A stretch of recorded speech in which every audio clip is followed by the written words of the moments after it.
I call it nature first. I actually got that pattern name from William Ophuls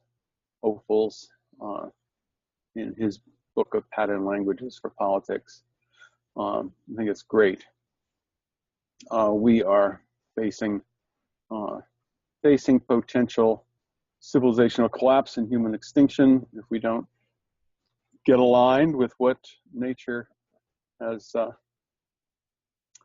has available for us and has been trying to tell us for quite a while now. So putting that as the first standard feels totally right to me. And our technological civilization has made us think, because we live in such an artifact civilization. We live in spaces that are designed by humans for human needs, and we are quote unquote disconnected from nature, but in fact we aren't disconnected from nature. We're embedded in nature every second of our lives, no matter what we do. The air we breathe is thanks to nature and evolution, and we are stuck here, you could say, if you want to reify and glorify humanity's capacities. You can say we're stuck with nature, but the fact is we are nature's creativity on speed. We are nature. We are just doing a different version of some very old, well-tested patterns, which include the patterns that are potentially could drive us to extinction, our overreach, our overshoot, our technological developments. Turns out a lot of nature's animals and sometimes plants use tools. So we are not the only tool users. We are not the only intelligence. So the nature's been around a long time, developing its capacities. And if we stop and attend, we will see, we will learn things from that teacher, learn from all the trial and billions of years of trial and error that nature has been at its work. And we can learn things from that in terms of dynamics, systemic dynamics, in terms of actual solutions to specific problems, like the biomimicry people do. And nature is our test because we are constantly pushing against nature. Another word for nature could be reality. And we are always pushing against the limits. And nature and reality are always sending us feedback back, saying, "Hey, check this out. this is not smart." And nature is, of course, our nurturer. We get, virtually all our food, even if we end up creating foods, genetically engineering foods, have test tube foods. They're still all going to be based on natural substances and principles that we have manipulated. The problem is we haven't gone through the heavy, intense trial and error testing that nature does with our inventions. And those inventions often have what we call side effects that can be problematic, to say the least. So our interdependence with natural systems should be fundamental to everything that we do. We should not take a move without thinking in those terms. And human nature is, of course, part of nature, and human nature is relatively complex. We have evolved to be flexible beings. We can be cooperative, we can be competitive, we can be creative and destructive. We have all those capacities individually and collectively, and taking that flexibility into account. That flexibility is just largely cultural and technological. It increases our ability to do this or that. We should become part of nature's evolution, thinking about what makes sense for us in terms of our survival and flourishing, and use our flexibility, support those aspects of our flexibility that will enable us to sustain ourselves and have rich lives individually and collectively. I say tailoring civilization to the demands, dynamics, etc. Civilization is this vast construct that we're constantly creating together. And it is currently designed in ways to not, I mean, the language we're currently using is it's not sustainable. We cannot continue doing the kinds of things that we're doing. So how do we go about creating new forms of civilization and constraining old forms of civilization so that we meet nature's demands? Nature's demands to say, don't put too much into me that I can't digest. Don't take too much out of me than I have to give.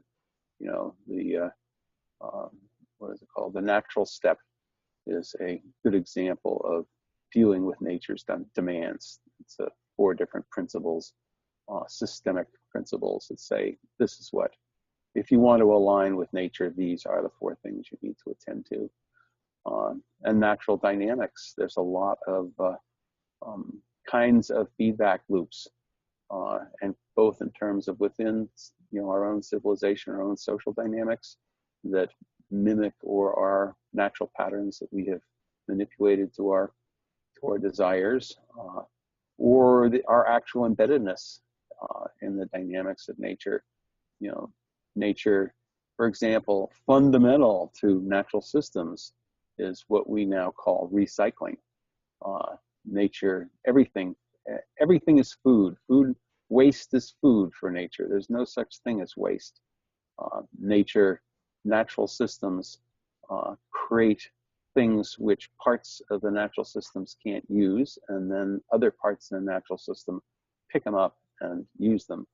And we are just getting back into recycling, although only a small part of what we produce actually gets recycled. But being conscious of that, taking recycling and feeding it into, for example, the way we design our machines like cars and electronics and stuff, everything in there should be designed so it's easily reused or recycled somewhere else in the system. And there's many initiatives to try and go about doing that.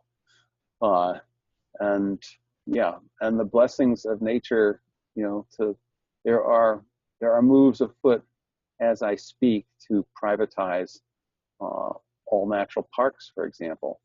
This is the total colonization. The last little bits of true nature are in our natural park and our national parks in the United States. And to have those parks privatized for exploitation and for ownership and, you know, making it so that's not part of our commons, that is a total disrespect for nature and a misunderstanding of what our relationship with the natural world is. The fact that we box off a piece of nature and say, this is especially for nature, is bad enough, but then trying to take those over and, you know, squeeze them into our economic system as raw material is fundamentally stupid, foolish. So saying these are our most fundamental wisdom, if we want to define wisdom as taking into account what needs to be taken into account for long-term broad benefit, taking account of natural systems and demands and dynamics, etc., is the fundamental thing we have to do because we are dependent on that totally.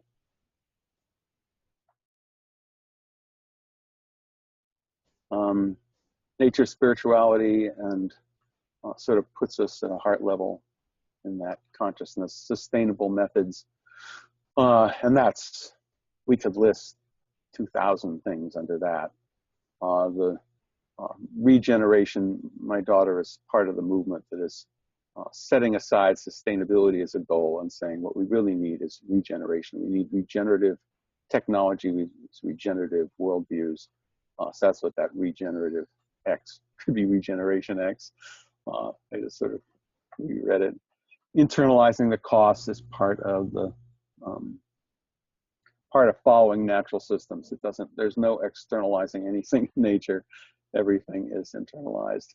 And local, of course, tightens the feedback loops, and lots of stuff go much better if you have to experience the results of your actions locally, as nature does. Council of All Beings is a Joanna Macy and John Seed creation of sitting and having people take on the voices of different organisms or the wind or whatever for us, and to speak in a council setting from those perspectives. And I'm interested in seeing how Council of All Beings can be mixed with like citizen deliberative councils to provide those voices, not just having analytic experts show up. Green economics, of which internalizing the cost is one example. Permaculture as a human-serving technology that is designed to be aligned with the dynamics of nature and the constraints of nature, and the yield and harvest from nature.